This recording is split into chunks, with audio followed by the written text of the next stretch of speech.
Dunia tempat kita hidup saat ini sangat dipengaruhi oleh kekuatan elektronika. Dari smartphone dan komputer hingga perangkat medis dan satelit, perangkat elektronik telah merevolusi banyak aspek kehidupan kita. Di jantung revolusi teknologi ini terdapat semikonduktor, kelas material unik dengan sifat listrik yang luar biasa. Tidak seperti konduktor, yang dengan mudah memungkinkan aliran arus listrik, dan isolator, yang menghalangi arus listrik, semikonduktor menunjukkan tingkat konduktivitas menengah. Karakteristik unik ini memungkinkan mereka untuk mengontrol aliran listrik dengan presisi yang luar biasa, menjadikannya ideal untuk digunakan dalam perangkat elektronik. Semikonduktor telah memungkinkan terciptanya transistor, dioda, sirkuit terpadu, dan komponen lain yang tak terhitung jumlahnya, yang membentuk tulang punggung elektronik modern. Komponen-komponen ini menjadi semakin kecil, lebih cepat, dan lebih bertenaga, yang mengarah pada pertumbuhan daya komputasi secara eksponensial dan penyusutan perangkat elektronik. Perjalanan dari komputer besar seukuran ruangan ke smartphone ramping yang kita bawa di saku kita adalah bukti kekuatan transformatif semikonduktor.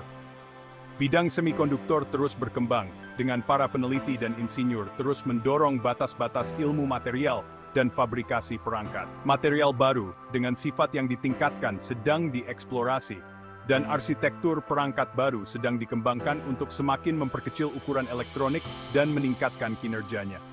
Saat kita mempelajari lebih dalam dunia semikonduktor, kita akan menjelajahi material utama, sifat-sifatnya, dan perangkat fundamental yang mendasari revolusi elektronik.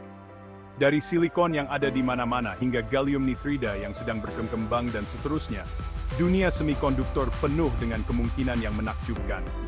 Memahami prinsip-prinsip yang mengatur material ini sangat penting untuk memahami cara kerja dunia kita yang digerakkan oleh teknologi dan membayangkan masa depan elektronik. Di antara beragam keluarga semikonduktor, silikon berdiri sebagai pekerja keras yang tak terbantahkan di industri elektronik. Keberadaannya yang melimpah di kerak bumi, ditambah dengan sifat listriknya yang menguntungkan dan teknik pemrosesan yang mapan, menjadikannya material pilihan untuk sebagian besar perangkat elektronik. Perjalanan silikon dari pasir biasa ke jantung elektronik modern adalah bukti kecerdikan manusia dan pengejaran kemajuan teknologi yang tak henti-hentinya. Dominasi silikon berasal dari kombinasi faktor-faktor unik. Pertama, kelimpahannya menjadikannya material yang hemat biaya untuk produksi skala besar. Kedua, silikon membentuk oksida yang stabil, silikon dioksida, yang berfungsi sebagai isolator yang sangat baik. Sifat ini sangat penting untuk membuat pola dan lapisan yang rumit di dalam sirkuit terpadu. Ketiga, sifat listrik silikon dapat dikontrol secara tepat dengan memasukkan ketidakmurnian, sebuah proses yang dikenal sebagai doping. Hal ini memungkinkan terciptanya daerah dengan perilaku listrik yang berbeda, yang membentuk dasar untuk transistor dan perangkat elektronik lainnya. Proses transformasi silikon mentah menjadi wafer kristal tunggal yang sangat murni dan cocok untuk fabrikasi perangkat adalah keajaiban teknik modern. Ini melibatkan serangkaian langkah yang cermat, termasuk pemurnian kimia, pertumbuhan kristal, dan pengirisan dan pemolesan wafer. Wafer yang dihasilkan biasanya berdiameter ratusan milimeter dan setebal sepersekian milimeter, berfungsi sebagai kanvas tempat miliaran transistor dan komponen lainnya dipola dengan cermat. Dominasi silikon dalam industri semikonduktor adalah bukti keserbagunaannya dan kematangan teknologi pemrosesan berbasis silikon. Namun, karena permintaan untuk perangkat elektronik yang lebih cepat, lebih efisien, dan lebih ringkas terus meningkat, para peneliti sedang mengeksplorasi material semikonduktor alternatif yang dapat melengkapi atau bahkan melampaui kemampuan silikon dalam aplikasi tertentu. Meskipun silikon berkuasa di dunia semikonduktor, itu bukanlah solusi satu ukuran untuk semua. Aplikasi yang berbeda membutuhkan sifat material yang berbeda, yang mendorong para peneliti untuk menjelajahi berbagai macam semikonduktor alternatif. Material ini menawarkan keunggulan unik dalam hal kecepatan, efisiensi, penanganan daya, dan suhu operasi, memperluas cakrawala tentang apa yang mungkin dalam elektronik. Salah satu contoh yang menonjol adalah gallium arsenide, semikonduktor majemuk yang dibentuk dari unsur-unsur dari golongan 3 dan 5 tabel periodik. Gallium arsenide menawarkan mobilitas elektron yang lebih tinggi daripada silikon, yang berarti elektron dapat bergerak melewatinya lebih cepat. Ini berarti kecepatan switching yang lebih cepat dan frekuensi operasi yang lebih tinggi, menjadikan gallium arsenide ideal untuk elektronik berkecepatan tinggi, telekomunikasi, dan aplikasi seperti sistem radar. Kelas lain dari semikonduktor alternatif yang mendapatkan daya tarik adalah semikonduktor celah pita lebar. Material ini, seperti silikon karbida dan gallium nitrida, memiliki celah energi yang lebih besar antara pita valensi dan konduksi mereka dibandingkan dengan silikon. Sifat ini memungkinkan mereka untuk beroperasi pada suhu dan tegangan yang lebih tinggi, menjadikannya cocok untuk elektronika daya, kendaraan listrik, dan aplikasi berdaya tinggi lainnya. Eksplorasi semikonduktor alternatif didorong oleh permintaan yang terus-menerus untuk peningkatan kinerja perangkat dan kebutuhan untuk mengatasi keterbatasan silikon di area tertentu.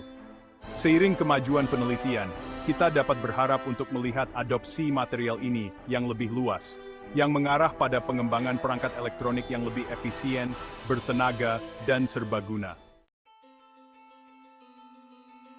Bagian 4. Mengatur sifat seni paduan semikonduktor. Dalam upaya mencari material semikonduktor dengan sifat yang disesuaikan, para peneliti telah beralih ke seni paduan. Dengan menggabungkan dua atau lebih material semikonduktor yang berbeda dalam proporsi yang bervariasi, dimungkinkan untuk menyempurnakan karakteristik elektronik dan optiknya, menciptakan material dengan sifat yang tidak ditemukan dalam konstituen individualnya. Salah satu contoh klasik adalah paduan silikon dengan germanium untuk membuat paduan silikon germanium. Paduan ini menunjukkan mobilitas elektron yang lebih tinggi dibandingkan dengan silikon murni, yang mengarah ke transistor yang lebih cepat, dan peningkatan kinerja dalam aplikasi frekuensi tinggi. Selain itu, paduan silikon germanium dapat diintegrasikan dengan mulus ke dalam proses manufaktur berbasis silikon yang ada, menjadikannya pilihan yang hemat biaya untuk meningkatkan kinerja perangkat. Aspek penting lainnya dari paduan semikonduktor adalah kemampuannya untuk mengontrol energi celah pita. Dengan hati-hati memilih komposisi paduan, para insinyur dapat menyesuaikan celah pita agar sesuai dengan panjang gelombang cahaya tertentu. Ini sangat penting untuk perangkat optoelektronik seperti LED dan sel surya, di mana interaksi dengan cahaya sangat penting untuk operasinya. Kemampuan untuk mengontrol komposisi dan sifat paduan semikonduktor secara tepat telah membuka jalan baru untuk merancang dan membuat perangkat elektronik dengan kinerja dan fungsionalitas yang ditingkatkan. Seiring kemajuan penelitian di bidang ini, kita dapat berharap untuk melihat paduan yang lebih canggih dengan sifat yang disesuaikan, yang selanjutnya mendorong batas-batas elektronik. Bagian 5. Optoelektronik menggabungkan cahaya dan semikonduktor. Optoelektronik, ranah menarik di mana cahaya dan semikonduktor bertemu, telah merevolusi cara kita berkomunikasi, menyimpan informasi, dan berinteraksi dengan dunia di sekitar kita. Bidang ini meliputi berbagai macam perangkat yang memancarkan, mendeteksi, atau mengontrol cahaya menggunakan material semikonduktor, memungkinkan teknologi seperti komunikasi serat optik, pemindai laser, dan kamera digital. Di jantung banyak perangkat optoelektronik terdapat paduan semikonduktor dengan celah pita yang direkayasa dengan hati-hati yang sesuai dengan panjang gelombang cahaya tertentu. Misalnya, LED, yang telah menjadi mana-mana dalam pencahayaan dan display, mengandalkan emisi cahaya ketika elektron dan lubang bergabung kembali dalam material semikonduktor.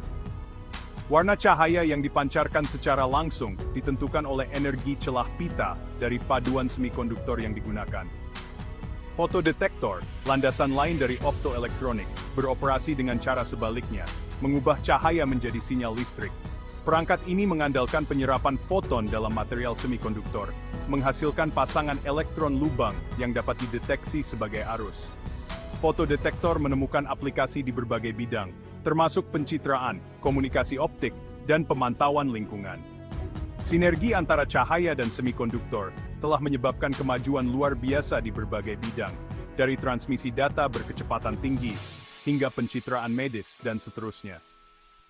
Seiring penelitian di bidang optoelektronik terus berkembang, kita dapat mengantisipasi aplikasi yang lebih inovatif yang memanfaatkan kekuatan cahaya dan keserbagunaan material semikonduktor.